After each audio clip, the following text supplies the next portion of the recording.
GeM TV நேயர்களுக்கு அன்பு வணக்கம். வழக்கம் போல் விநாயகப் பெருமானை வணங்கி இன்றைய 12 ராசிகளுக்கான பலன்களை காணலாம் வாருங்கள். இன்று 5/12/2024 கார்த்திகை மாதம் 20ஆம் தேதி குரோதி வருடம் நல்ல குருவாரம் வியாழக்கிழமை அற்புதமான நாள். இன்றைய ஆதிக்க கிரகம் குரு பகவான். இன்று நாம் வழிபட வேண்டிய தெய்வம் தட்சிணாமூர்த்தியை வழிபட வேண்டும். இன்று சுப முகூர்த்த நாள். இன்றைய நாளிலே திருமண வைபவம் காண்கின்ற தம்பதிகளுக்கெல்லாம் நம்முடைய ஆசிகள் 16 பேரும் பெற்று பெருவாழ்வு வாழ்க என வாழ்த்துகின்றோம். இன்றைய சூரிய உதயம் இன்று காலை 6:18 சூரிய அஸ்தமனம் மாலை 5:41 விளக்கேற்றுதல் வழக்கம் போல் காலை 5 மணிக்கு விளக்கேற்ற வேண்டும், மாலை 6 மணிக்குள்ளாக விளக்கேற்ற வேண்டும். இன்றைய நல்ல நேரம் காலை 10:45 முதல் காலை 11:45 வரை, மாலை 6:30 முதல் 7:30 வரை. ராகு காலம் மதியம் 1:30 முதல் மதியம் 3 வரை. இன்றைய யமகண்டம் காலை 6 முதல் 7:30 வரை. இன்றைய குளிகை நேரம் காலை 9 முதல் காலை 10:30 வரை. இன்றைய சுபகோரை சூரியகோரை நேரம் காலை 8 முதல் 9 வரை. இன்றைய நட்சத்திரம் இன்று மாலை 5:27 வரை உத்திராடம், அதன் பின்பு திருவோண நட்சத்திரம். இன்று மதியம் 12:24 வரை வளர்பிறை சதுர்த்தி, அதன் பின்பு பஞ்சமி திதி வருகின்றது. வராகிக்கு உகந்த நாள். வராகி பூஜை செய்பவர்கள் இந்த பஞ்சமி தினத்திலே பூஜை செய்ய வேண்டும். யாருக்கேனும் தொழிலிலே மிகப்பெரிய சங்கடங்கள் இருக்கின்றது, எதிரிகளால் தொல்லை இருக்கின்றது என்றால் வாராகி தேவியை பஞ்சமி தோறும் பானகம் வைத்து வழிபட அவர்களுக்கான தொழில் தடைகள் நிச்சயமாக விலகும். வாராகி தேவி கண்முன்னே இருந்து காப்பாள் என்பது ஐதீகம். எனவே வாராகி தேவியை பற்றி கொள்ளுங்கள். இப்படி மோசமான நிலை இருப்பவர்கள் எப்படிப்பட்ட வறுமையையும் போக்கிவிடும் வாராகி வழிபாடு. ஆகவே மிக வறுமையான சூழ்நிலையிலே இருந்து என்ன செய்வது என்று தெரியாமல் திண்டாடுபவர்கள் மனம் உடைந்து போகாதீர்கள். வாராகியை பற்றி கொள்ளுங்கள். உங்களுக்கு எல்லாம் நல்லதாகவே நடக்கும் இனி வரும் காலங்கள். இன்றைய சந்திராஷ்டம நட்சத்திரம் மிருகசீரிஷம் நட்சத்திரத்தில் சந்திராஷ்டமம். அடுத்து நாம் காண இருப்பது 12 ராசிகளுக்கான பலன்களை. இன்றைய நாள் எல்லோருக்கும் சிறப்பாக இருக்க பிரார்த்தித்துக் கொள்கின்றேன். முதலாவதாக மேஷ ராசி அன்பர்களே, இன்று சந்திரன் உங்கள் ராசிக்கு 10ஆம் இடத்திலே இருக்கின்றார். உங்கள் ராசி அதிபதி செவ்வாய் ராசிக்கு 4ஆம் இடத்திலே இருக்கின்றார். ஆகவே இன்று உங்களுக்கு பெயரும் புகழும் கிடைக்கக்கூடிய அற்புதமான நாள். அதேபோல் குழந்தை பாக்கியத்திற்காக காத்திருக்கின்ற தம்பதிகளுக்கு குழந்தை பாக்கியம் உண்டாகும். தாய் வழி சொந்தங்களின் உதவிகள் எல்லாம் கிடைக்கக்கூடிய நாள். கடன் தொல்லைகள் முற்றிலுமாக விலகும். மனக்குழப்பங்கள் தீரும். புதிய முயற்சிகள் கைகூடும். திருமணம் சம்பந்தமான சுபகாரிய பேச்சுவார்த்தைகள் இனிதே முடிகின்றன. சிலருக்கு உத்தியோக மாற்றம் ஏற்படும். எதிர்பார்த்த பணம் கைக்கு வரும். உடல் ஆரோக்கியம் சிறப்பாக இருக்கும். எல்லா வகையிலும் இன்றைய நாள் சிறப்பாக இருக்கின்றது. ஆகவே இன்றைய நாளிலே வாராகி தேவியை வழிபடுங்கள், தட்சிணாமூர்த்தியை வழிபடுங்கள். வாழ்த்துக்கள். அடுத்ததாக ரிஷபராசி அன்பர்களே, இன்று சந்திரன் உங்கள் ராசிக்கு 9ஆம் இடத்திலே இருக்கின்றார். அதேபோல் உங்களுடைய ராசி அதிபதி சுக்கிரன் ராசிக்கு 9ஆம் இடத்திலே இருக்கின்றார். ஆகவே இன்று சிலருக்கு வீடு வண்டி வாகன மாற்றம் உண்டாகும். தொழிலிலே நல்ல லாபம் ஏற்படுகின்றன. உயர் பதவிகள் உங்களை தேடி வரும். அலுவலகத்திலும் சரி, அரசியலிலே இருப்பவர்களுக்கும் சரி, உயர் பதவிகள் தேடி வருகின்றன. நீங்கள் நினைத்தது அனைத்தும் நல்லபடியாக நடக்கக்கூடிய அற்புதமான நாளாக இன்றைய நாள் இருக்கின்றது. அடகு வைத்த நகையெல்லாம் மீட்பீர்கள். அப்படிப்பட்ட பணம் வரும் உங்களுக்கு. சிலருக்கு குழந்தை பாக்கியம் உண்டாகும். புதிய தொழில் தொடங்கும் முயற்சிகள் வெற்றியை தரும். காரிய தடைகள் எல்லாம் விலகும். வராது என்று நினைத்த பணம் ஒன்று கைக்கு வரும். திருமணம் சம்பந்தப்பட்ட சுபகாரிய பேச்சுவார்த்தைகள் கைகூடி வருகின்ற நாள். நண்பர்கள் மற்றும் உறவினர்கள் மூலம் நல்ல ஆதாயம் ஏற்படும். ஆகவே இன்றைய நாளிலே சுப பலன்களை மேலும் பெறுவதற்கு குரு தட்சிணாமூர்த்தியை வணங்குங்கள், வாராகி தேவியை வணங்குங்கள். வாழ்த்துக்கள். அடுத்ததாக மிதுன ராசி அன்பர்களே, இன்று சந்திரன் உங்கள் ராசிக்கு 8ஆம் இடத்திலே இருக்கின்றார். உங்கள் ராசி அதிபதி புதன் ராசிக்கு 6ஆம் இடத்திலே இருக்கின்றார். இன்றைய நாள் உங்களுக்கு சந்திராஷ்டம நாளாக இருக்கின்றது. மனக்குழப்பமும் பதற்றமும் இருக்கக்கூடிய நாள். யாருக்கும் இன்றைய நாளிலே கடன் கொடுக்கக்கூடாது. புதிய முயற்சிகளை தொடங்காதீர்கள். தேவையில்லாத பயத்தை தவிர்த்து விடுங்கள். ராம நாமத்தை உச்சரித்து கொண்டே இருங்கள். குரு கிருபா கடாட்சம் என்று குருநாதருடைய பாதங்களை எல்லாம் பற்றி கொள்ளுங்கள். குலதெய்வ வழிபாடு மன அமைதியை தரும். கூட்டு தொழிலிலே புதிய முதலீடுகளை தவிர்க்க வேண்டிய நாள். புதிய கடன் எதுவும் வாங்காதீர்கள். கணவன் மனைவிக்குள் சண்டை சச்சரவுகள் வந்து செல்லும். விட்டு கொடுத்து செல்லுங்கள். கோபத்தை முற்றிலுமாக தவிர்க்க வேண்டிய நாள். கோர்ட் கேஸ் போன்ற பிரச்சனைகளில் ஈடுபடக்கூடாது. அலுவலகத்தில் வேலை பளு அதிகமாக இருக்கும். எதிலும் எச்சரிக்கையாக செயல்பட வேண்டிய நாள். மற்றவரோடு பேசும்போது மிக கவனமாக இருக்க வேண்டும். ஆகவே இன்றைய நாளிலே தட்சிணாமூர்த்தியை வணங்குங்கள். ராமநாமத்தை சொல்லிக்கொண்டே இருங்கள். அனுமனை வழிபடுங்கள். வாராகி தேவியை வழிபடுங்கள். வாழ்த்துக்கள். அடுத்ததாக கடக ராசி அன்பர்களே, இன்று சந்திரன் உங்கள் ராசிக்கு 7ஆம் இடத்திலே இருக்கின்றார். ஆகவே இன்று கூட்டு தொழிலிலே நல்ல லாபம் ஏற்படும். நீங்கள் செய்கின்ற முயற்சிகள் எல்லாம் வெற்றியை தருகின்றன. கணவன் மனைவிக்குள் இருந்து வந்த பிரச்சனைகள் எல்லாம் தீரும். மனம் இன்றைய நாளிலே மிகவும் சந்தோஷமாக இருக்கும். நினைத்த காரியம் அனைத்தும் நல்லபடியாக நடக்கக்கூடிய அற்புதமான நாள். சிலருக்கு புதிய வேலை வாய்ப்புகள் தேடி வரும். சுபகாரியங்கள் நடைபெறக்கூடிய அற்புதமான நாள். வீடு வண்டி வாகன யோகம் உண்டாகும். செய்யும் செயலில் பெயரும் புகழும் கிடைக்கும். அலுவலகத்திலே சம்பள உயர்வு, பதவி உயர்வு போன்றவை கிடைக்கும். நண்பர்கள் மூலம் நல்ல அனுகூலம் உண்டாகும். சிலருக்கு திருமணம் நிச்சயமாகின்ற நாள். புதிய தொழில் தொடங்கும் முயற்சிகள் வெற்றியை தரும். எல்லா வகையிலும் இன்றைய நாள் மிக சிறப்பாக இருக்கின்றது. ஆகவே இன்றைய நாளிலே பெருமாளை வழிபடுங்கள். குரு தட்சிணாமூர்த்தியை வழிபடுங்கள். வாராகி தேவியை வழிபடுங்கள். வாழ்த்துக்கள். அடுத்ததாக சிம்ம ராசி அன்பர்களே, இன்று சந்திரன் உங்கள் ராசிக்கு 6ஆம் இடத்திலே இருக்கின்றார். உங்கள் ராசி அதிபதி சூரியன் ராசிக்கு 4ஆம் இடத்திலே இருக்கின்றார். ஆகவே இன்று காரிய தடைகள் ஏற்படலாம். அலுவலகத்திலே வீண் வாக்குவாதங்களை எல்லாம் தவிர்க்க வேண்டிய நாள். கூட்டு தொழிலிலே மன வருத்தங்கள் உண்டாகலாம். கவனமாக இருங்கள். உடல் ஆரோக்கியத்திலே எச்சரிக்கையாக இருக்க வேண்டும். குடும்பத்திலே கணவன் மனைவிக்குள் சண்டை சச்சரவுகள் ஏற்பட்டு விலகும். நண்பர்கள் மற்றும் உறவினர்கள் மூலம் நல்ல அனுகூலம் உண்டாகும். திருமணம் சம்பந்தப்பட்ட சுபகாரிய பேச்சுவார்த்தைகள் தாமதமாகும். அலுவலகத்திலே பணிச்சுமை அதிகமாகும். தொழில் மற்றும் வியாபாரத்திற்காக புதிய முதலீடுகளை தவிர்க்க வேண்டிய நாள் இன்றைய நாள். சிலருக்கு வண்டி வாகன வகையிலே செலவுகள் ஏற்படலாம். ஆகவே இன்றைய நாள் கவனமாக இருங்கள். கவனச்சிதறல் ஏற்படலாம். எனவே இறை நாமத்தை உச்சரித்துக் கொண்டே இருங்கள். குரு கடாட்சத்தை வேண்டி குருமார்களுடைய கோவிலுக்கெல்லாம் செல்லுங்கள். தட்சிணாமூர்த்தியை வணங்குங்கள். வாராகி தேவியை வணங்குங்கள். வாழ்த்துக்கள். அடுத்ததாக கன்னியா ராசி அன்பர்களே, இன்று சந்திரன் உங்கள் ராசிக்கு 5ஆம் இடத்திலே இருக்கின்றார். உங்கள் ராசி அதிபதி புதன் ராசிக்கு 3ஆம் இடத்திலே இருக்கின்றார். ஆகவே இன்று உங்களுக்கு திடீர் பண வரவு உண்டாகும். குழந்தைகளால் மகிழ்ச்சி உண்டாகும். தொழில் மற்றும் வியாபாரத்திலே நல்ல லாபம் உண்டாகின்றன. நண்பர்கள் மூலம் நல்ல அனுகூலம் உண்டாகும். சுபகாரியங்கள் கைகூடி வருகின்றன. சிலருக்கு புதிய வேலை வாய்ப்புகள் உண்டாகும். கடன் பிரச்சனைகள் முற்றிலுமாக தீரும். பதவி உயர்வோடு வேலை மாற்றம் சிலருக்கு ஏற்படும். பழைய பாக்கிகள் எல்லாம் வசூலாகின்ற அற்புதமான நாள். உழைப்புக்கு ஏற்ற ஊதியம் கிடைக்கும். திருமண பேச்சுவார்த்தைகள் சுபமாக முடியும். கணவன் மனைவிடையே நல்ல ஒற்றுமை ஏற்படும். எல்லா வகையிலும் இந்த நாள் சிறப்பாக இருக்கின்றது.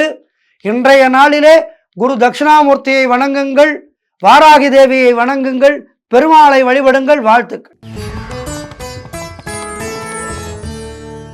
அடுத்ததாக துலாம் ராசி அன்பர்களே, இன்று சந்திரன் உங்கள் ராசிக்கு 4ஆம் இடத்திலே இருக்கின்றார். உங்கள் ராசி அதிபதி சுக்கிரன் ராசிக்கு 4ஆம் இடத்திலே இருக்கின்றார். ஆகவே இன்று உங்களுக்கு தாய் வழி உறவுகள் மூலம் ஆதாயம் உண்டாகும். திடீரென ஊரிலிருந்து உங்களுக்கு தாய் மாமன் மூலமாக ஏதேனும் பணம் ஜிபே அனுப்புவார்.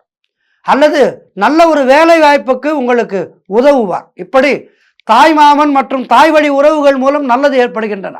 சொந்த வீடு வாங்குகின்ற யோகம் உண்டாகும். உத்தியோகத்திலே சம்பள உயர்வு, பதவி உயர்வு, இடமாற்றம் போன்றவை கிடைக்கும். திருமண பேச்சுவார்த்தைகள் சுபமாக முடியும். பண வரவு அதிகரிக்கும். நண்பர்கள் மற்றும் உறவினர்களால் நல்ல ஆதாயம் உண்டாகும். தொழிலிலே நல்ல வளர்ச்சி உண்டாகும். உங்களுடைய காரியங்கள் அனைத்தும் நல்லபடியாக நடக்கக்கூடிய நாள். குலதெய்வ வழிபாடு அனுகூலத்தை தரும். முன்னோர்களுடைய ஆசீர்வாதம் பரிபூர்ணமாக கிடைக்கும். எல்லா வகையிலும் இன்றைய நாள் சிறப்பாக இருக்கின்றது. இன்றைய நாளிலே குரு தட்சிணாமூர்த்தியை வணங்குங்கள். வாராகி தேவியை வணங்குங்கள். வாழ்த்துக்கள். அடுத்ததாக விருச்சிக ராசி அன்பர்களே, இன்று சந்திரன் உங்கள் ராசிக்கு 3ஆம் இடத்திலே சஞ்சரிக்கின்றார். உங்கள் ராசி அதிபதி செவ்வாய் ராசிக்கு 9ஆம் இடத்திலே இருக்கின்றார். ஆகவே இன்று உங்களுக்கு இளைய சகோதரர்கள் மூலம் ஆதாயம் உண்டாகும். குழந்தைகளுக்காக சுப செலவு செய்யக்கூடிய நாள். எடுக்கும் முயற்சிகள் அனைத்தும் வெற்றியாகும். பொருள் வரவு தனலாபம் அதிகரிக்கின்ற நாள். திடீர் அதிர்ஷ்டம் சிலருக்கு கை கொடுக்கும். கூட்டு தொழிலிலே நல்ல லாபங்கள் வரக்கூடிய நாள். வேலை இல்லாதவர்களுக்கு நல்ல வேலை கிடைக்கும். திருமணம் சம்பந்தமான சுபகாரிய பேச்சுவார்த்தைகள் இனிதே முடியும். நண்பர்கள் மூலம் எதிர்பார்த்த உதவிகள் கிடைக்கும். உடல் ஆரோக்கியத்திலே நல்ல முன்னேற்றம் உண்டாகும். கடன் தொல்லைகள் முற்றிலுமாக விலகும். தொழில் மற்றும் வியாபாரத்திலே நல்ல வளர்ச்சி உண்டாகின்றன. எல்லா வகையிலும் இன்றைய நாள் சிறப்பாக இருக்கின்றது. ஆகவே இன்றைய நாளிலே குரு தட்சிணாமூர்த்தியை வணங்குங்கள், வாராகியை வணங்குங்கள். வாழ்த்துக்கள். அடுத்ததாக தனுசு ராசி அன்பர்களே, இன்று சந்திரன் உங்கள் ராசிக்கு 2ஆம் இடத்திலே இருக்கின்றார். உங்கள் ராசி அதிபதி குரு ராசிக்கு 6ஆம் இடத்திலே இருக்கின்றார். ஆகவே இன்று உங்களுக்கு பொருளாதாரம் திருப்திகரமாக இருக்கும். நீங்கள் எதிர்பார்த்த பெரிய தொகை ஒன்று கைக்கு வரும். தொழில் மற்றும் வியாபாரத்திலே நல்ல முன்னேற்றம் உண்டாகும். உறவினர்களோடு இருந்து வந்த மன வருத்தங்கள் எல்லாம் தீருகின்றன. பிள்ளைகளால் பெருமை ஏற்படும். வாழ்க்கை துணையால் மகிழ்ச்சி உண்டாகும். மனம் மிகவும் சந்தோஷமாக இருக்கின்ற நாள். பழைய பாக்கிகள் வசூலாகும்.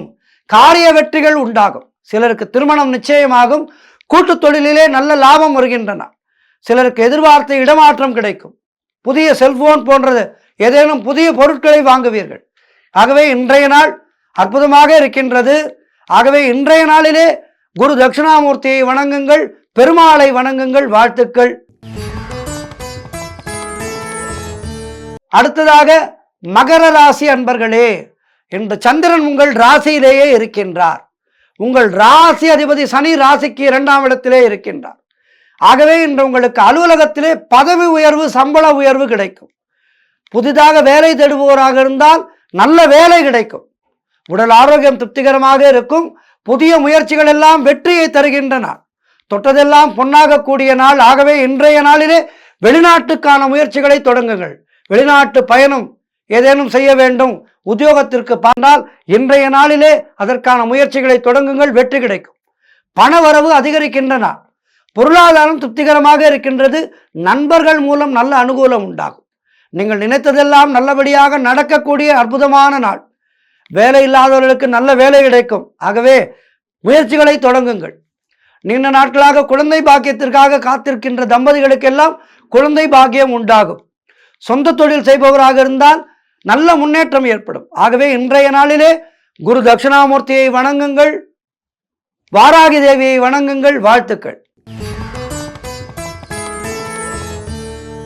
அடுத்ததாக கும்பராசி அன்பர்களே, இன்று சந்திரன் உங்கள் ராசிக்கு 12ஆம் இடத்திலே சஞ்சரிக்கின்றார். உங்கள் ராசி அதிபதி சனி ராசியிலேயே இருக்கின்றார். ஆகவே இன்று உங்களுக்கு குலதெய்வ வழிபாடு வெற்றியை தரும். வீண் வாக்குவாதங்களை எல்லாம் தவிர்க்க வேண்டிய நாள் இன்றைய நாள். சிலருக்கு வேலை மாற்றம் உண்டாகும். தேவையில்லாமல் மற்றவர்களுடைய விஷயங்களிலே தலையிடக்கூடாது. சிலருக்கு மேலதிகாரிகளால் நெருக்கடிகள் உண்டாகும். வீண் விரயங்கள் உண்டாகலாம். கவனமாக இருங்கள். பொருளாதாரம் நெருக்கடியாக இருக்கின்றது. அலுவலகத்திலே வேலை பளு அதிகமாக இருக்கும். உடல் ஆரோக்கியத்திலே எச்சரிக்கையாக இருக்க வேண்டிய நாள். தொழிலிலே புதிய முதலீடுகளை தவிர்க்க வேண்டிய நாள். ஆகவே இன்றைய நாளிலே கவனமாக இருங்கள். எந்த ஒரு விஷயத்தையும் உடனே செய்து விடாதீர்கள். ஆற அமர யோசித்து செய்யலாமா வேண்டாமா என தீர்மானித்து முடிவெடுங்கள். வாராகி தேவியை வணங்குங்கள், குரு தட்சிணாமூர்த்தியை வணங்குங்கள். வாழ்த்துக்கள். அடுத்ததாக 12 ராசிகளிலே இறுதியான ராசி மீன ராசி அன்பர்களே, இன்று சந்திரன் உங்கள் ராசிக்கு 11ஆம் இடத்திலே இருக்கின்றார். உங்கள் ராசி அதிபதி குரு ராசிக்கு 3ஆம் இடத்திலே இருக்கின்றார். ஆகவே இன்று உங்களுக்கு சகலவிதமான பாக்கியங்களும் உண்டாகும். மூத்த சகோதரர்கள் மூலம் நல்ல ஆதாயம் உண்டாகும். பொருளாதார வளர்ச்சி உண்டாகும். குடும்ப ஒற்றுமை சந்தோஷத்தை தரும். நண்பர்கள் மூலம் நல்ல அனுகூலம் உண்டாகும். எதிர்பார்த்த பணம் கைக்கு வருகின்ற நாள். வீடு வண்டி வாகன மாற்றம் ஏற்படும். குழந்தைகளால் பெருமை அடைவீர்கள். காரிய தடைகள் விலகும். உடல் ஆரோக்கியத்திலே நல்ல முன்னேற்றம் ஏற்படும். சுபகாரியங்கள் நடக்கக்கூடிய அற்புதமான நாள். தொழிலில் நல்ல லாபம் வரக்கூடிய நாள். கடன் பிரச்சனைகள் முற்றிலுமாக தீரும். வேலை இல்லாதவர்களுக்கு நல்ல வேலை கிடைக்கும். ஆகவே இன்றைய நாளிலே இறை வழிபாட்டோடு கிடைக்கின்ற சுபபலன்களை அதிகப்படுத்திக் கொள்ளுங்கள். வாராகி தேவிக்கு பூஜை செய்யுங்கள். வாராகி தேவியை வணங்குங்கள். இன்றைய நாளிலே குரு தட்சிணாமூர்த்தியை தரிசனம் செய்யுங்கள். ஆலயத்துக்கு சென்று குரு தட்சிணாமூர்த்தியை வணங்குங்கள். நிறைய பேர் ஒரு விஷயம் செய்கின்றார்கள். தட்சிணாமூர்த்திக்கு கொண்டை கடலை மாலை சாற்றுகின்றார்கள். மாலை சாற்றுவதற்கு பதிலாக அதனை சுண்டலாக செய்து பலருக்கு விநியோகம் செய்தால் அது உங்களுக்கு மேலும் நல்ல பலன்களை தரும். மாலையாக சாற்றுவதால் அவை வீணாகின்றது. ஆகவே தயவு செய்து இனிவரும் காலங்களிலே குரு தட்சிணாமூர்த்திக்கு கொண்டை கடலை மாலை சாற்றாமல் அதனை சுண்டலாக செய்து விநியோகம் செய்யுங்கள். பலருடைய வயிறு நிரம்பும், அவர்களுடைய வயிறு உங்களை வாழ்த்தும். நீங்கள் வேண்டுகின்ற கோரிக்கைகளை குரு தட்சிணாமூர்த்தி நிச்சயமாக நிறைவேற்ற தருவார்.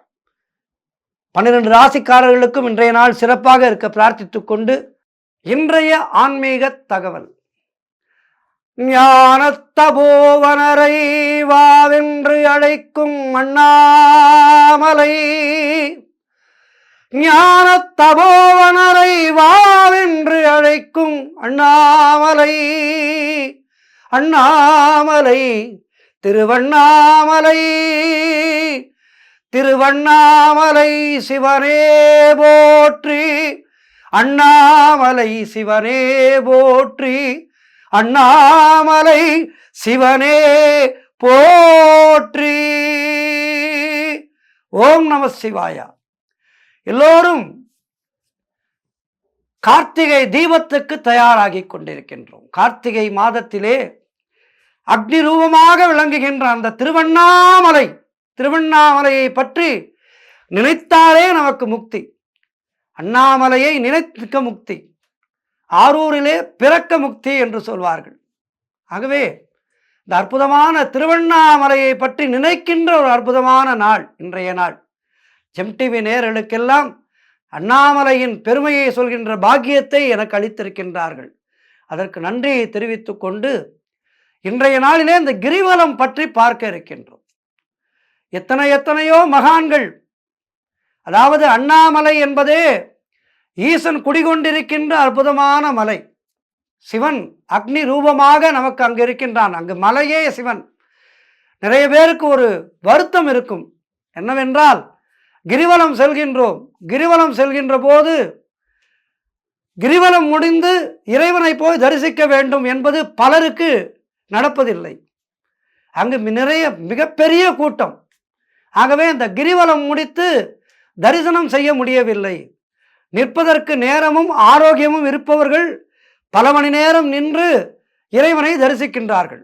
ஆனால் நிற்க முடியாமல் அத்துணை மணி நேரம் நிற்க முடியாதே என்கின்ற கவலை உள்ளவர்கள் கிரிவலத்தோடு வந்து விடுகின்றார்கள். அவர்களுக்கு மனதிலே ஒரு குறை, அண்ணாமலையானை தரிசிக்கவில்லையே என்று.